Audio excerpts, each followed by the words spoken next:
Estamos novamente com o programa Ecologia em Ação, oferecendo informações interessantes para os assinantes da TV Cidade, um programa que já completou os seus 12 anos, começamos em 2005 e já estamos bastante longe. E assim, com esse programa de hoje, nós vamos voltar a um tema que muitos me perguntam na rua, e me telefonam, me mandam mensagens sobre a questão dos mangues de Joinville. Como é que ficou o mangue de Joinville que foi atacado no ano passado por aquelas lagartas, que nós fizemos diversos programas. A mídia televisiva de Joinville abordou esse tema também.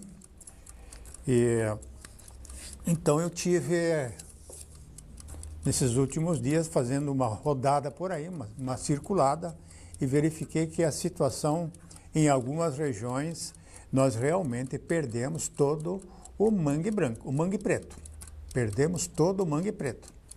As árvores secaram, morreram, estão caindo, os galhos já caíram. Os pneumatófaros que vinham debaixo, que são as raízes, elas também já desapareceram. O lodo já sumiu, já está voltando a ter uma areia no lugar. Então, o cenário biológico, ele está se modificando muito rapidamente.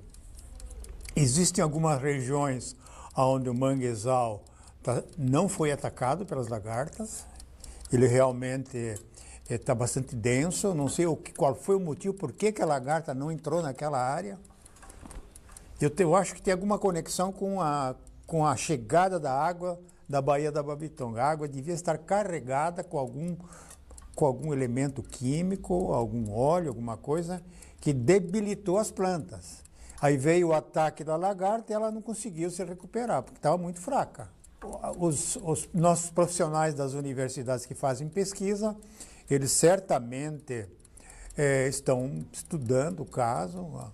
A bióloga Marta Kremer, que é da Univille, ela provavelmente está liderando um grupo de pesquisadores para dar uma resposta para a sociedade de Joinville sobre qual será o futuro dessas áreas que foram desfolhadas. Eu falei esses dias com um pescador e perguntei para ele por que os mangues morreram, e ele disse: olha, isso no ano passado deu uma borboleta que pousou em cima das folhas, soltou os ovos, milhões de ovos, e desses ovos saíram pequenas lagartas, e as lagartas comeram todas as folhas. Aí ele disse: não, mas acontece que essas borboletas, no entardecer, elas levantavam voo e iam tudo para dentro da baía, voando assim, nuvens. O céu ficava escuro, ele disse. Mas as árvores, esse ano, ano passado, elas não resistiram e morreram. Agora, o pessoal da pesquisa, os biólogos, os botânicos, os engenheiros sanitaristas, esse pessoal na Univille, na Univale, na PUC, poderiam se juntar e dar uma resposta. E há uma necessidade que se dê uma resposta para a sociedade, porque nós temos que nos prevenir de futuros ataques. No momento que o mangue preto se restabelecer, uma outra espécie tomar conta, nós temos que ter uma ferramenta, uma arma na mão para minimizar o impacto de um novo ataque. Então, por esse motivo, a gente tem recomendado aqui no programa que os estudiosos, os pesquisadores, levem mais a fundo, porque controle biológico existe. Existem microvespas que fazem a postura no corpo da lagarta. O corpo da lagarta vem a microvespa, é bem pequena, é a metade do tamanho de um borrachudo. Quase não se vê a microvespa. Então ela faz a postura na lagarta, ela fura a pele da lagarta e coloca dentro do corpo da lagarta os ovos. Esses ovos da microvespa vão eclodir e vão se alimentar da parte interna da lagarta. E em 2, 3 dias a lagarta está morta. E as lagartas da vespa, elas vão se desenvolvendo, saem do corpo da lagarta, se transformam numa pupa, e essa pupa libera novamente novas microvespas que vão atacar outras lagartas. Então fica um equilíbrio biológico estabelecido. Mas tem que introduzir essa microvespa no momento que um novo ataque de lepidópteros, não sei se são lepidópteros noturnos ou diurnos, não sei se é uma borboleta ou é uma mariposa, isso os entomologistas têm que dizer, têm que nos informar.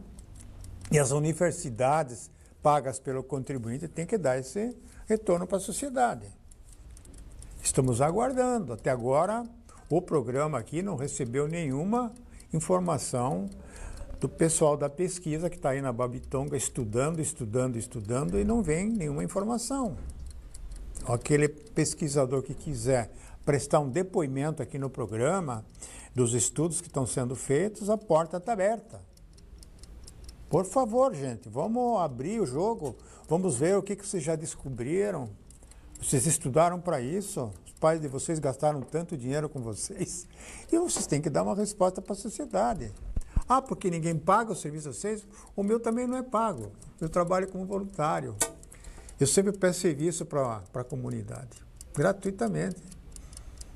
Mas, profissionalmente também, tenho meus projetos, os meus recursos, e as minhas faturas que eu apresento pela apresentação do meu serviço. Mas uma grande parte, todo profissional que se preze, que é um cidadão, ele tem que dar um pouco da parte da inteligência dele para a comunidade, para a sociedade. Porque não são muito poucos no Brasil os que têm um curso superior e são competentes. E essa inteligência nós temos que devolver para ajudar a nossa sociedade que está tão carente. Então essa informação é importante. Então pediria lá a Marta Creme que me ligue. Oi Marta, aí você está na Univille em São Francisco do Sul, me faz um contato, vamos mandar uma agenda aí e vamos gravar um programa com você, com a Univille, para saber o que aconteceu depois do desfolhamento das lagartas no ano passado. Está feia a situação, os mangues estão realmente debilitados. Em algumas regiões há uma brotação, já vem novas avicênias brotando de sementes que caíram no ano passado, já tem avicênia com meio metro.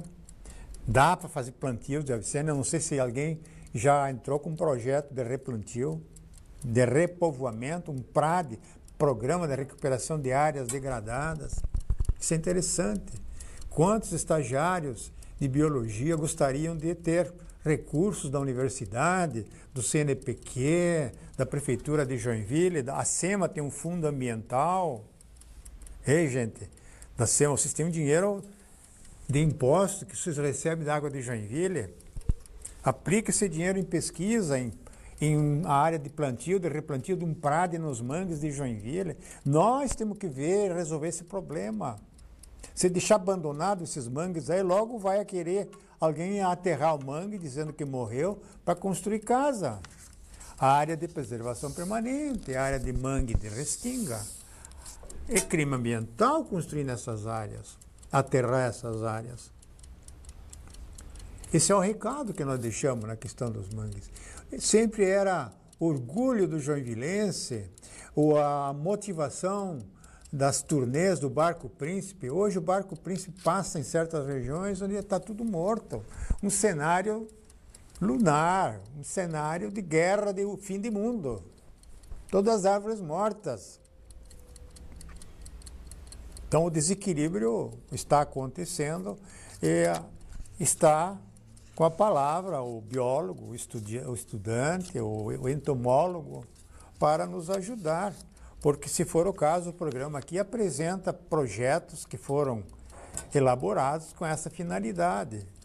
Recuperar as áreas que foram desfolhadas. Nós precisamos fazer isso. Temos que ajudar a natureza a se recompor. A que tenhamos novamente alimento para o caranguejo. Certo que o caranguejo não come a folha do mangue preto. Ele come as outras folhas de outro mangue que não morreram. Então, o caranguejo, em certo ponto, até está protegido. Os guarás também, hoje eu vi nos mangues lá nos espinheiros, na Baltazar Buchle, muito guará. O guará é aquela garça vermelha. Ela tem um alimento no mangue que deixa aquela coloração, é um crustáceo. E ela, quando se alimenta, ela fica com a penugem, as penas todas vermelhas. Então vem do alimento, não é que ela nasça vermelha. Mas esse tema de mangue é um tema interessante. Joinville tem uma das maiores extensões, o município de Joinville, na Baía da Babitonga, tem uma das maiores extensões de mangue do estado de Santa Catarina. É nossa obrigação, nosso dever preservá-los, cuidar deles. A geração que nós estamos deixando para trás, que nós estamos criando aí, a geração futura, ela vai nos cobrar isso no futuro. Por que é que nós não fizemos nada? Eu estou fazendo a minha parte, e muito, por sinal. Estou divulgando o problema, estou mostrando os impactos. E estou chorando, pedindo, clamando para os estagiários de universidades, para os estudantes de biologia, os formados em biologia, os que estão fazendo pesquisa nas universidades, custeadas pelo contribuinte, que nos ajudem. Por favor, gente. Nós temos que resolver esse problema. Temos que ter as ferramentas, as armas prontas para o próximo ataque, quando essas mangues daqui a 20 anos estiverem todos recuperados. Nós já temos daí um arsenal biológico que vai nos ajudar a proteger das lagartas através de batalhões, de milhões de microvespas que nós vamos liberar no meio ambiente. Vamos voltar ao assunto. Estão convidados os biólogos, os entomólogos que desejarem opinar, dar uma contribuição nesse tema da morte dos mangues de Joinville. Aguarde no segundo pacote desse programa, no segundo bloco, nós vamos tratar de um outro assunto. Aguarde que nós já voltamos.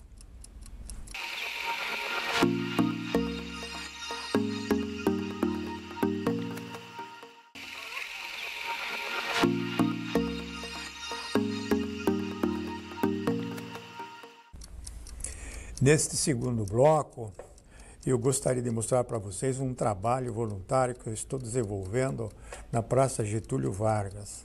Em todo caso, eu vou mostrar as imagens para vocês, o tamanho das árvores que eu plantei há 3 anos atrás. Nós estamos em 2017, foram plantadas em 2013, 2012, 2014.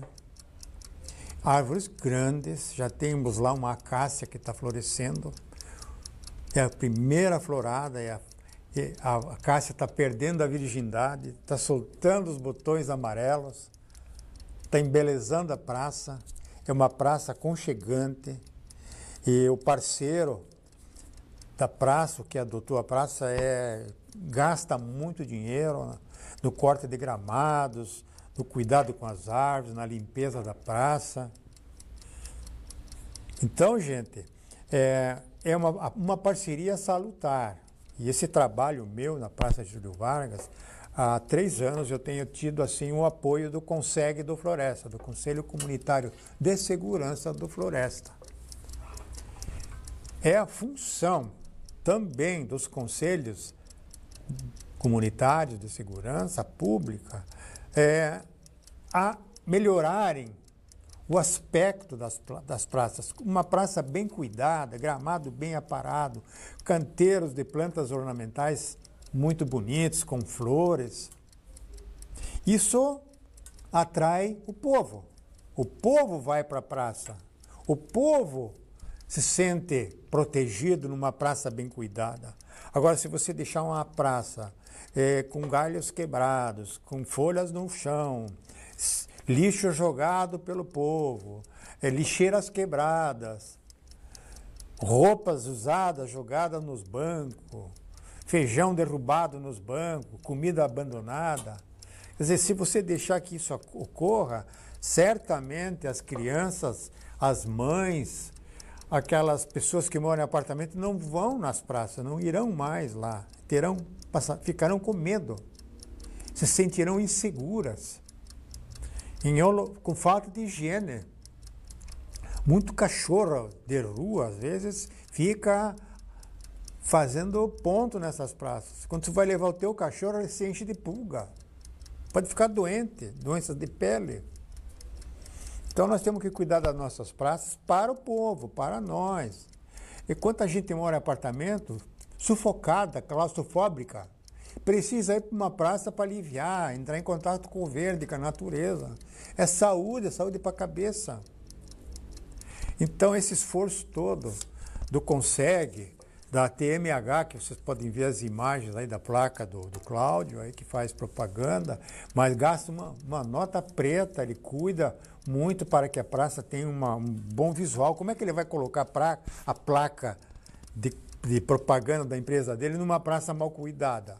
Não tem nexo isso aí, isso é contra a empresa dele. Então ele faz questão, praça limpa, organizada, e coloca a minha placa lá. Não é só gramado.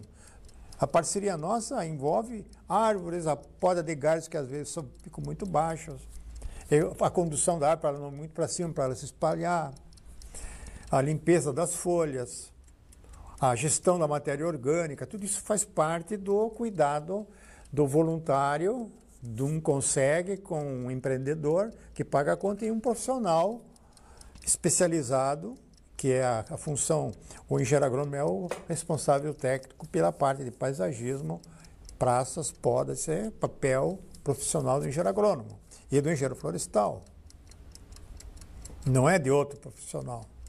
Cabe a esses profissionais, esses dois profissionais só, a responsabilidade técnica na condução dos trabalhos de organizar uma praça, de elaborar um projeto de praça, de fazer a manutenção, os cuidados que tem que ter, orientar os adotantes. Esse é o papel do profissional. Deveria até ter uma placa do profissional, que é o responsável técnico, por cada praça bonita que nós vamos copiar. Vamos copiar da Praça Getúlio Vargas para outras praças que se faça o mesmo. Então, o poder público tem que ter essa cabeça, essa inteligência, essa porta aberta para que essa parceria, que não custa nada para o contribuinte, possa acontecer de uma maneira elegante. Ninguém é dono de uma praça. A prefeitura, o funcionário público, não é dono da praça. Não. O dono da praça é o povo, é o contribuinte, é o cara que paga a conta, o cara que paga o salário. Não é o secretário de uma SEMA que é o dono da praça. Ele é um secretário político, ele está lá para conduzir os interesses políticos do órgão. Mas o povo quer segurança nas praças, quer sombra nas praças, quer limpeza nas praças. Árvores e plantas ornamentais bem cuidadas. É isso que o povo quer. As imagens aí estão mostrando a Praça Getúlio Vargas. As árvores estão bonitas. Tivemos algumas baixas. O fio cortou muitas árvores lá, mas a gente fez uma proteção com canelas brancas, né, com aqueles tubos de PVC. De acordo com o diâmetro, você vai mudando o diâmetro da proteção do fio. É importante isso. Isso chama-se educação ambiental.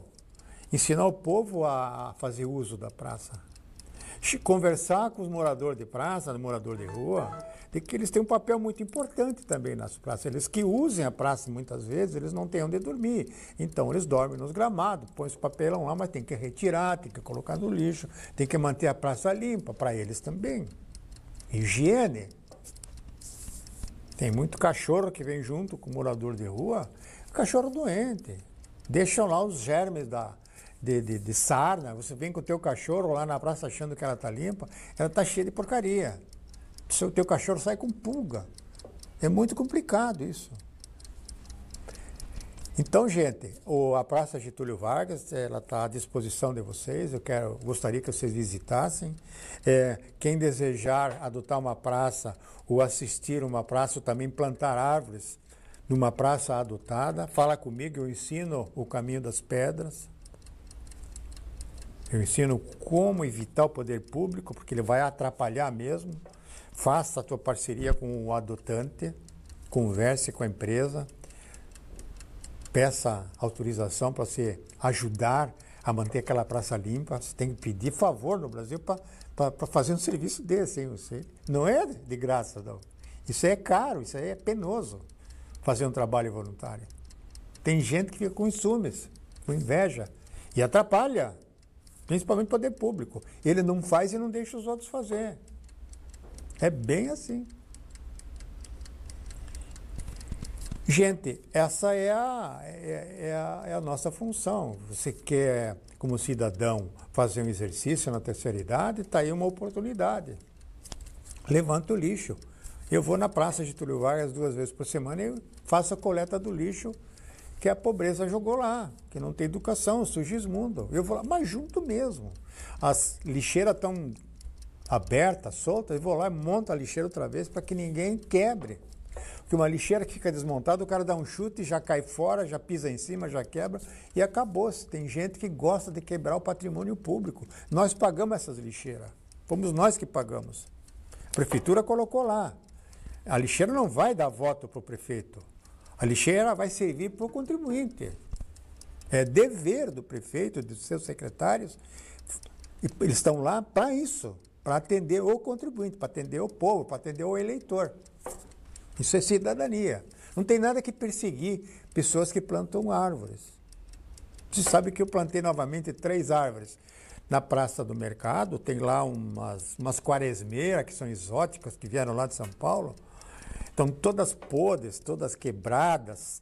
E eu plantei 3 árvores de nim, que é uma árvore exótica, mas ela é uma árvore inseticida, para educação ambiental, para controle biológico de pragas, para fins de educação ambiental eu plantei ali, para depois mostrar para o povo a importância daquela árvore, qual é o uso que se faz da semente, do óleo que é extraído da semente. O jardineiro da SEMA foi lá e arrancou, porque eu não tinha autorização para plantar. Vocês podem imaginar um engenheiro agrônomo com quase 80 anos, levou 2 anos quase para criar as árvores de Nîmes, semeou, regou, de 2 em 2 dias tem que cuidar, e aí você leva com o teu carro, suja o carro, leva as ferramentas, suja todo o carro com as ferramentas, e chega lá o jardineiro da SEMA e vai lá e arranca. É isso que aconteceu. Ah, porque você não tinha autorização. Gente, isso é bom senso? Isso é parceria com o povo? Mas isso é sacanagem. É brincadeira isso aí. Não existe. Isso pode ter lá em Jaraguá, mas em Joinville não tem. Eu acho que nem em Jaraguá tem. Mas é algo a ser pensado. O poder público tem que ter parceria. Nós estamos agora aí com o vice-prefeito. Nós estamos nos relacionando com o Coelho, que é o Coronel Coelho. Ele sabe que o Consegue Floresta apoia esse trabalho de cuidado das praças, no voluntariado, de plantar árvores. E nós vamos com o Coronel Coelho conversar para ver se ele minimiza essa pressão negativa dos órgãos públicos sobre os plantadores de árvores em Joinville, os cuidadores de árvores, os protetores das praças. É isso aí, gente. Vamos pensar direito, o dinheiro anda curto, muito dinheiro foi roubado do contribuinte, o caixa está vazio, as prefeituras estão cheias, entupidas de comissionados que os partidos políticos colocaram lá dentro. Os partidos não querem nem saber se o povo está sendo bem atendido, eles querem colocar o pessoal dele, que fez campanha.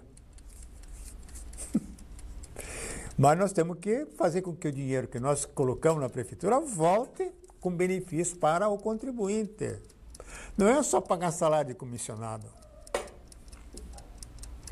Tem 600 mil habitantes a cidade de Joinville. Tem gente muito interessada em qualidade de vida.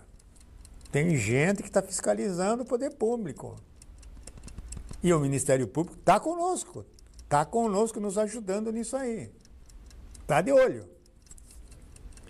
O programa se encerra, esse segundo bloco, e convido a vocês a um programa Ecologia da semana que vem. Até lá!